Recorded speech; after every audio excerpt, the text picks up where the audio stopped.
ঢাকা শহরে রাস্তাঘাট অবরোধ করে শাহবাগীরা যেভাবে আন্দোলন করছে, এটা যে বিদেশি ষড়যন্ত্র তা পানির মতো পরিষ্কার। ধর্ষণের প্রতিবাদে বিভিন্ন জায়গা হচ্ছে, কোথাও কিন্তু নৈরাজ্য হচ্ছে না, শুধুমাত্র এই শাহবাগীরাই নৈরাজ্য করছে।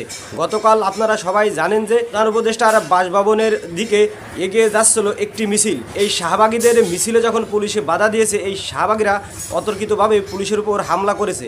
তাতে আপনারা দেখছেন কয়েকজন পুলিশ আহত হয়েছে। এই শাহবাগীরা এত সাহস পেল কোথায়? বর্তমানে গতকালকে নেতৃত্ব দিতে দেখা গেছে শাহবাগী লাকিকে। এই লাকি বহু অপকর্মের মূল হোতা। এই লাকিকে গ্রেপ্তারের জন্য ঢাকা বিশ্ববিদ্যালয় 24 ঘন্টার আলটিমেটাম দিয়েছে। আমরাও বলতে চাই শাহবাগীকে দ্রুত গ্রেপ্তার করে বিচারের মুখোমুখি করা হোক। এর আগে জাগরণ মঞ্চের এই শাহবাগী যে অপরাধে করেছে তা সারা বাংলাদেশকে একটা ধ্বংসের দ্বার প্রান্তে নিয়ে গেছে। এই শাহবাগী লাকির জন্যই বাংলাদেশের মানুষ বাক স্বাধীনতা হারিয়েছিল।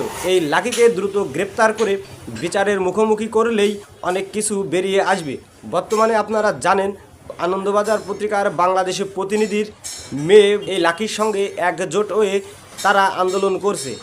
একসময় তারা সিগারেট খাওয়া নিয়ে আন্দোলন করছে, একসময় তারা ধর্ষণের বিরুদ্ধে আন্দোলনের নামে নৈরাজ্য করছে। এদের মতি মতলব কোনো তাল ঠিক নাই, এরা পুলিশের উপর আক্রমণ করছে।